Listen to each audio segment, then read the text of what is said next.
아름다움이 우리를 구원할 때 1장 조화를 엿보다. 아름다워는 일종의 초대다. 우리는 은연중에 동의를 구하면서 타인을 우리의 감정 깊숙한 곳으로 초대한다. 이처럼 모든 미적 감동은 새로운 인간 공동체의 가능성을 넌지시 제시한다. 심지어 혼자 있을 때도 미적 감동의 순간에는 타인과 함께하는 삶의 온기를 느낀다. 1-1 우리가 자신과 싸우지 않고 평화로움을 느끼려면 아름다움이 필요하다. 다시 류시에게로 돌아가서 그 노래의 첫 음절이 흘러나온 순간에 왜 그녀가 그토록 기분이 좋아졌는지 알아보자. 이야기를 처음부터 다시 시작하는 것이 좋겠다. 아침나절이 끝나갈 무렵 그녀는 남편에게 전화하기 전에 갈등한다. 남편에게 거짓말할 것인가 말 것인가. 사안이 무엇인지는 우리가 알 바 아니고 중요한 것은 그녀가 양자택일의 갈등에 직면했다는 사실이다. 일단 그 거짓말은 간단하고 효율적이고 탄로날 위험도 없지만 거짓말하면 기분이 영 찜찜하다. 고작 이런 자질구레한 문제로 거짓말하기 시작하면 앞으로 거짓말할 일이 끊이지 않을 것이다. 반면에 사실대로 말한다면 길게 설명해야 하고 시간과 에너지를 빼앗기고 칸막이 없는 개방형 사무실에서 나와 복도에 서서 화장실을 마주보고 통화해야겠지만 양심상 그 편이 나을 것 같다. 그녀는 잠시 망설이다가 진실 쪽을 택한다. 그녀는 잘한 일이야 하고 되뇌고 자신이 옳은 선택을 했다고 믿는다. 하지만 그 선택은 그녀의 것이 아니다. 단지 그녀의 일부, 즉 도덕적인 부분이 한 선택일 뿐이다. 그리고 그녀가 진실을 말한 것은 잘한 일이야 라고 판단한 것은 그녀 내면의 도덕적인 부분이 이기적이고 타산적인 부분을 이겼다는 뜻이다. 이 선택, 이 판단을 내리기까지 그녀는 괴로웠다. 그녀의 어느 부분이 다른 부분에 대해 승리를 거두자 내적인 갈등은 비로소 해결된다. 잠시 후 점심시간에 남자 종업원이 티라미수를 권하자 그녀는 또다시 망설인다. 한편에는 며칠 전에 결심한 다이어트 계획이 있고 다른 한편에는 먹음직스러운 티라미수가 있다. 체중이 몇 킬로그램 더 나가더라도 삶을 만끽하는 것이 더 중요하지 않을까? 이로써 또 다른 난관, 또 다른 갈등이 시작된다. 이번에는 이기적인 부분에 대한 도덕적인 부분의 갈등이 아니라 감각적인 부분에 대한 이성적인 부분의 갈등이며 그녀는 자신의 욕망에 대해 결정을 내려야 한다. 우리 삶은 이런 종류의 갈등들로 촘촘히 짜여 있다. 경중의 차이야 있겠지만 이런 갈등은 끊이지 않는다. 그녀는 망설이다가 결국 종업원에게 손짓한다. 자, 이제 종업원이 티라미수를 가져온다. 샴페인까지 곁들이자 기가 막히게 어울린다. 그녀는 이 티라미수가 맛있다고, 좋은 선택이었다고 생각한다. 하지만 이번에도 그것은 진정한 의미에서 그녀의 선택은 아니었다. 정확히 말해 그녀의 전 존재가 아니라 그녀의 일부가 한 선택이었고 그녀의 일부, 즉 감각적인 부분이 그녀의 이성적인 부분을 이긴 것이다. 이번에도 그녀의 판단, 지난번과 달리 잘했어가 아니라 좋아. 그녀의 판단은 내적 갈등이 해소된 결과이다. 이번에도 갈등은 그녀의 어떤 부분이 다른 부분에 대해 승리를 거두자 끝났다. 그녀는 잠시 후 사무실에서도 보고서에 나타난 결과를 검토하다가 또다시 새로운 갈등에 사로잡힌다. 한편에는 그녀가 상상해 온 것이 있고 다른 한편에는 받아들일 수밖에 없는 성찰이 있다. 맞아. 그녀는 마침내 결과에 대한 동료의 지적에 동의한다. 이번 판단에서는 성찰이 상상을 누르고 승리를 거둔다. 이렇게 세 가지 판단, 잘했어, 좋아, 맞아, 즉 세 가지 내적 갈등이 존재한다. 이것이 바로 툭하면 허리가 쑤시는 이유이다. 이런 갈등은 흔적을 남기게 마련이니까. 내가 몇 줄 위에서 조금 과장해서 말했듯이 우리 삶은 이런 갈등들로 촘촘히 짜여 있고 갈등은 결코 끊이지 않는다. 다만 갈등이 멈추는 드물고 소중한 순간, 마음속에서 벌어지는 끝없는 전쟁에 기적처럼 찾아오는 휴전의 순간이 있을 뿐이다. 라디오에서 노래 첫 음절이 흘러나오던 그 순간처럼 말이다. 아름답다. 그렇다. 이것은 아름답다. 잘했어도, 좋아도, 맞아도, 틀렸어도 아니다. 이것은 아름답다. 이 판단은 르시의 마음속 어느 부분이 다른 부분을 누른 결과가 아니다. 오히려 그녀의 마음속에서 여러 부분이 조화를 이루며 더는 내적 갈등이 존재하지 않는 상태에서 비롯한 것이다. 그렇다면 아름다운 것이란 정확히 말해 갈등이 사라지게 하는 것이다. 그 평온한 기분이 들게 하는 것 말이다. 아름다워는 감각적 판단도 지적 판단도 아니다. 류시의 감각이 류시의 사고를 누른 것도 류시의 사고가 류시의 감각을 누른 것도 아니다. 그녀는 자신의 모든 부분에 완전히 동의한다. 바로 이것이 아름다운 상태이다. 이때 판단 기준 같은 것은 존재하지 않는다. 이것이 바로 아름다움이 그녀에게 일으킨 변화다.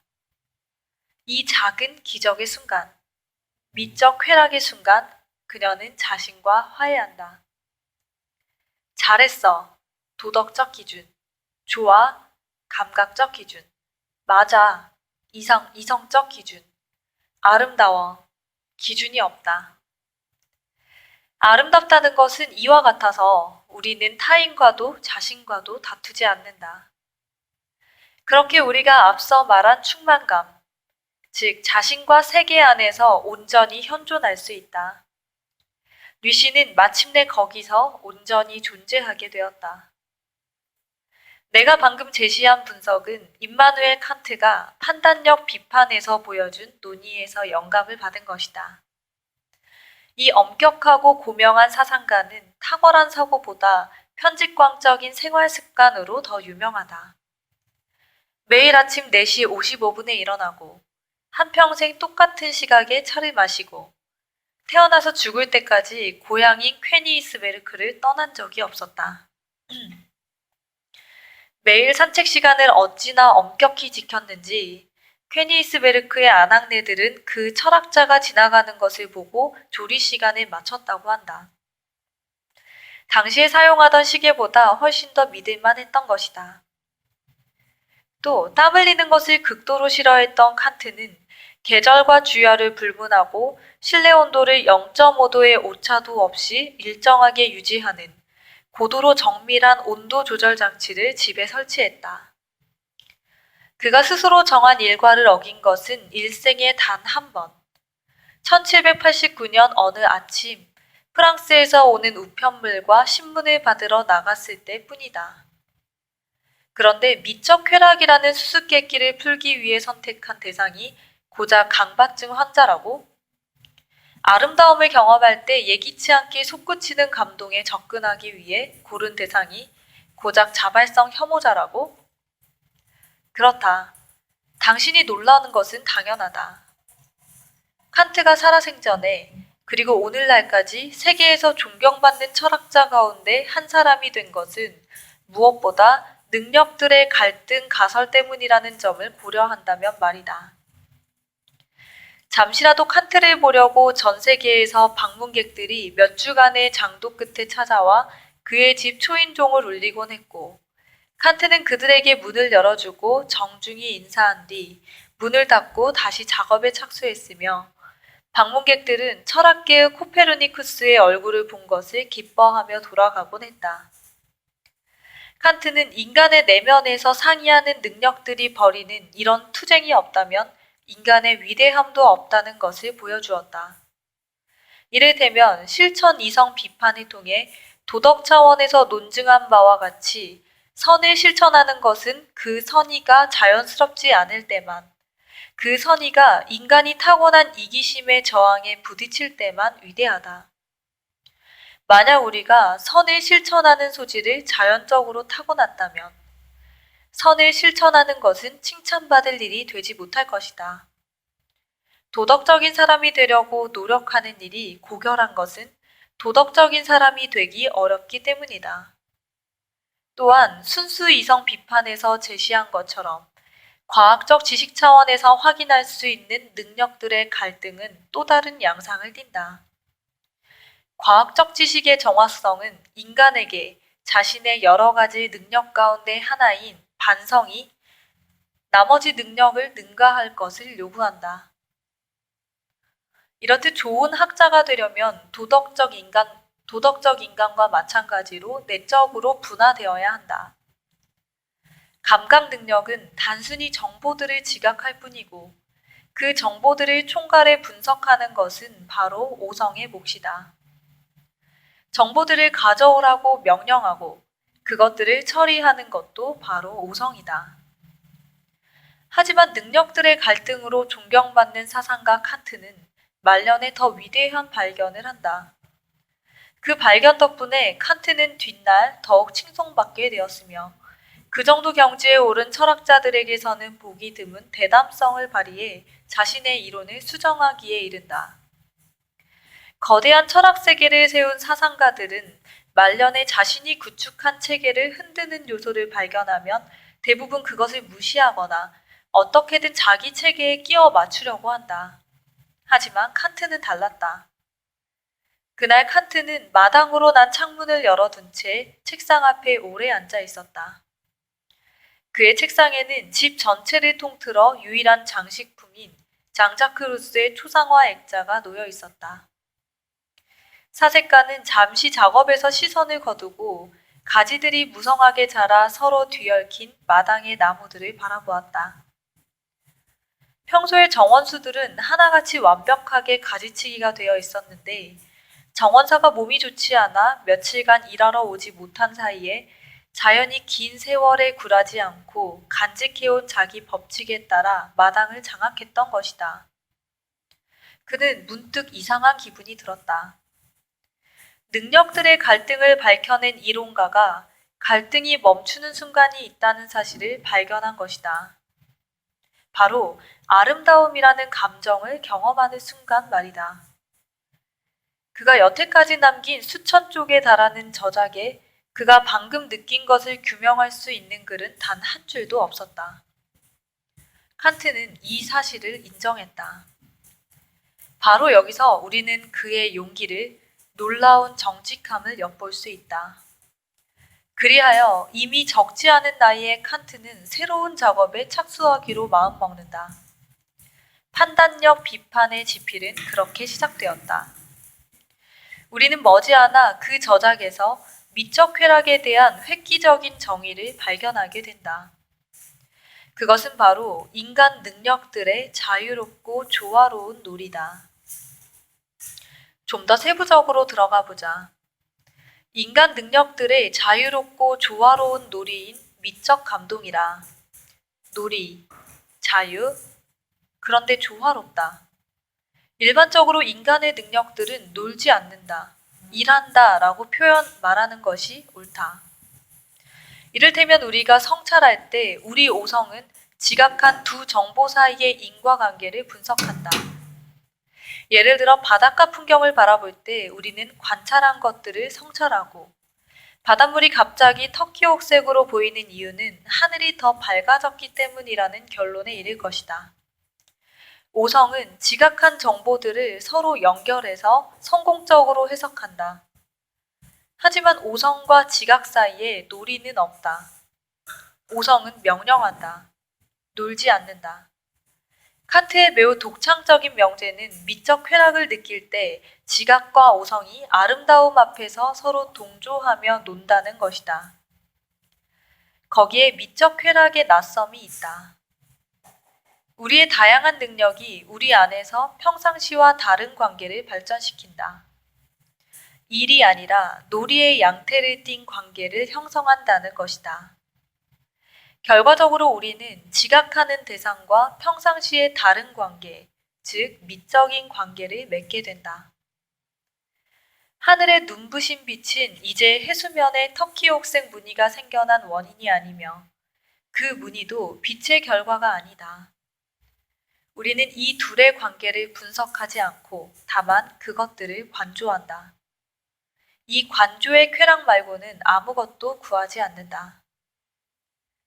비록 칸트가 의도한 바는 아닐지라도 우리는 이 놀이를 유쾌한 활동이라는 의미로 이해할 수 있다. 우리 안에서 놀이가 벌어진다. 이 놀이는 우리 안에 존속하며 미적 감동이 일어나는 화합의 공간으로서 존재한다. 이 놀이는 자유롭다고 칸트는 덧붙인다. 어떤 능력도 다른 능력들에 명령하거나 복종하지 않는다. 우리는 뭔가를 아름답다고 느낄 때 자유롭다. 우리는 타인들의 판단으로부터 자유로울 뿐 아니라 내면적으로도 자유롭다. 왜냐하면 우리 능력들 가운데 어느 것도 다른 능력들의 자기 법칙을 강요하지 않기 때문이다. 여기서 우리는 칸트가 이 놀이를 조화롭다고 말한 이유를 이해하게 된다. 그리하여 미적 쾌락은 인간 주체의 내적 조화로 정의된다. 칸트는 아름다움 자체에 제대로 관심을 기울이지 않은 채 아름다움에 대해 썼다는 이유로 숱한 비판을 받았다. 비판자들은 칸트가 예술작품이나 자연의 아름다움에서 납득할 만한 예를 제시하지 않았고 기껏해야 인간의 주체성을 이루는 한 측면으로서만 아름다움에 관심을 보였다는 점을 지적했다. 이 지적은 타당하며 바로 이 점이 우리의 관심을 끈다. 즉, 우리 관심사는 아름다움을 가능하게 하는 것이 아니라 아름다움이 우리에게 불러일으키는 어떤 것이다. 칸트 미학의 또 다른 공헌은 판단의 개념에 관련된 것이다. 우리가 아름다움에 감동했다고 말할 때 우리는 판단을 내린다. 하지만 이 판단, 아름다워는 우리가 앞서 살펴본 칸트가 판단력 비판에서 규정적 판단이라고 부른 다른 판단들과 근본적으로 다르다. 이 다른 판단들이 규정적인 이유는 매번 우리 안에서 한 가지 능력이, 즉 우리의 일부가 결정적인 역할을 하기 때문이다. 도덕적 판단에서는 이성, 티라미수를 음미하며 좋아라고 말할 때는 감각이 결정적이다. 반면에 미적 판단은 반성적이다. 왜냐하면 우리가 아름다워라고 말할 때 우리 능력 가운데 어느 것도 규정하는 역할을 하지 않고 모든 능력이 상호 조화를 이루기 때문이다. 이 기묘한 내적 조화 속에서 모든 능력이 서로 반영한다. 시인 보들레르가 아름다움은 언제나 기이하다라고 쓴 이유를 이제 알 것 같다. 하지만 또 한 가지 차이점이 있다. 규정적 판단을 할 때 우리는 일반적인 것에서 특수한 것으로 옮겨간다. 일반적 범주를, 다시 말해 이미 존재하는 기준을 동원하는데 어떤 특수한 상황을 검토할 때 우리는 이미 존재하는 일반이라는 척도에 이른다. 즉, 우리가 잘했어 라고 말할 때 우리는 이미 선악의 범주를 끌어와 현재의 특수한 상황에 그 범주를 적용한다. 우리가 이건 불법이야 라고 말할 때 이미 법을 적용하고 있는 것과 마찬가지로 우리가 이건 거짓이야 라고 단언할 때도 우리는 이미 존재하는 논리적 법칙을 적용한다. 하지만 아름다움에 대해서는 다르다. 정확히 반대다. 반성적 판단에서 우리는 특수한 것, 오직 하나뿐인 이 바다 풍경, 결코 다시 없을 이 빛, 반 고흐의 이 독창적인 그림, 자코메티의 이 조각상으로부터 일반적인 진실을 단언한다. 아름다워라고. 나는 이것이 마음에 들어가 아니라 아름다워다. 일반적인 것에서 특수한 것으로 가는 것이 아니라 특수한 것에서 일반적인 것으로 간다. 심지어 보편적인 것으로 간다. 이 얼마나 놀라운 자유이며 엄청난 대범함인가. 우리가 이렇게 자신을 신뢰한 때가 있었던가? 대개 그렇듯이 기존의 범주에 기대 판단할 때도 우리는 의심에서 벗어나지 못한다. 하지만 이제는 아무 범주도 없지만 의심을 멈춘다. 이것이 바로 칸트가 말하는 자유다. 판단의 자유. 이건 역시 미적 쾌락이다. 자신을 믿는 것. 그래서 결국 자신에게 귀 기울이는 것. 오르세 박물관에서 류시의 아들이 그러는 것처럼 말이다. 물론 소녀는 고흐의 밤의 카페 테라스가 드러내는 색과 형태가 마음에 들고 그 오렌지빛 도는 붉은색과 하늘의 감색이 마음에 들었지만 자신의 감정이 판단의 유일한 기준이라는 것도 마음에 든다. 칸트의 역설적인 표현에 따르면 소년이 내린 취미 판단은 주관적이지만 보편적이다. 객관적인 기준 없이 단지 인간의 주관성이 이룬 조화에서 비롯한 것이므로 그것은 주관적 판단이다. 하지만 보편적 판단이기도 하다. 실제로 소녀는 자신을 그토록 감동하게 한 그것이 다른 사람들도 감동하게 하리라는 사실을 의심하지 않을 것이다. 더구나 아무 노력도 하지 않고 뜻밖의 그런 감동을 경험했으니 거기에는 의심의 여지가 없다. 자신에게 귀 기울일 줄 아는 이 능력, 즉 자아에 대한 이 믿음을 되찾기 위해 우리는 아름다움이 우리에게 불러일으키는 그것이 필요하다. 하지만 이때의 자아는 자기 취향을 다른 사람들과 나누기를 열망하고 우리의 가능성을 품은 열린 자아다. 오늘날 우리에게는 그것이 과거 어느 때보다도 필요하다. 막스 베버가 근사하게 이름 붙인 영원한 어제라는 권위가 과거에는 기준 역할을 할 수 있었다. 우리는 어떤 판단을 내릴 때 종교, 도덕, 정치, 가족 등이 요구하는 기준을 참조했다. 하지만 이제 그런 세계, 규정적 판단의 세계는 존재하지 않는다. 지난날 규범과 기준으로 점철된 세계에서 미적 감동은 숨통을 틔워주는 한 줄기 바람일 수 있었다.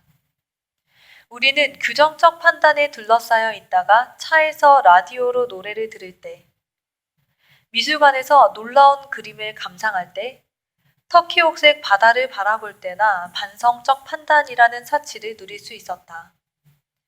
하지만 이제 우리는 그런 기준들이 삽시간에 의미를 잃어버리는 시대에 살고 있다. 세상이 너무 빠르게 변하다 보니 기준들도 빠르게 시대에 뒤떨어진 무용지물이 되어버린다. 우리는 한때 인간의 생명을 도구로 삼는 행태를 비도덕적이라고 비판했지만 이제 처방약 아기를 만들어내고 있다. 우리는 한때 어떤 경우든 어디까지가 인간이고 어디서부터 인간이 아닌지 엄격히 구분해야 한다고 생각했지만 이제는 이식을 염두에 두고 인간 배아를 냉동 보관하고 있다. 우리는 한때 생명의 가치가 그 유일함에서 비롯한다고 믿었지만 이제는 치료를 위한 생명복제에 성공하자 재생산을 위한 생명복제의 가능성이 열리고 있다. 우리 안에 존재하는 신미가를 중시하고 아름다움과 미적 쾌락을 접할 기회를 늘리는 것이 전에 없이 중요해진 것은 의혹이 만연한 이 시대의 특징이기도 하다. 왜냐하면 신미가는 기준이 없는 상황에서 판단하는 법을 아는 사람이기 때문이다. 신미가는 사방에서 사람들이 몰지각한 말을 시끄럽게 늘어놓을 때 자신에게 귀 기울일 줄 아는 사람이다. 그런데 과거에 사치에 불과했던 반성적 판단이 오늘날 필수적인 것이 되었다는 이야기를 왜 꺼냈느냐고? 바로 직관에 관해 말하기 위해서이다. 반성적 판단을 한다는 것은 곧 직관이 있음을 뜻한다. 그렇다. 이것이 바로 아름다움이 우리에게 하는 일이다. 아름다움은 우리에게 직관력을 기르는 법을 가르쳐 준다. 아니, 어쩌면 그저 우리에게 직관이 있음을 깨닫게 해줄 뿐인지도 모른다. 규정적 판단을 하는 데는 직관이 필요 없다. 적용할 법칙을 이해하는 정도의 지능만 있으면 된다. 하지만 반성적 판단을 하는 것, 아무 기준 없이 아름다워 라고 단언하는 것은 일종의 발명이다. 창조자는 방고우만이 아니다. 류시의 아들도 방고우의 그림에 감동하는 순간 판단과 동시에 판단의 기준을 고안해낸 것이다. 각각의 미적인 감동은 우리가 어떤 방식으로든 창조자가 될 수 있다는 사실을 일깨워준다. 그것이 바로 우리가 예술가들에게 고마워해야 할 이유다. 그들은 감동의 소용돌이에 사로잡힌 우리에게 믿음을 심어준다. 그리고 우리는 전적으로 그들 예술가를 믿기보다는 점점 우리 자신을 믿게 된다. 모든 미적 경험에는 이런 믿음의 흔적이 남아있다. 아름다움이 드러나는 순간 의심의 장막이 걷힌다. 지금 내가 느끼는 이것이 나를 속일 리 없다. 왜 어떻게 이런 일이 벌어지는지 잘 알지는 못해도 우리는 아름다움이 우리에게 불러일으키는 이것에 진실이 깃들어 있음을 확실히 느낀다. 우리가 내리는 그 확실한 판단에 진실이 있음을,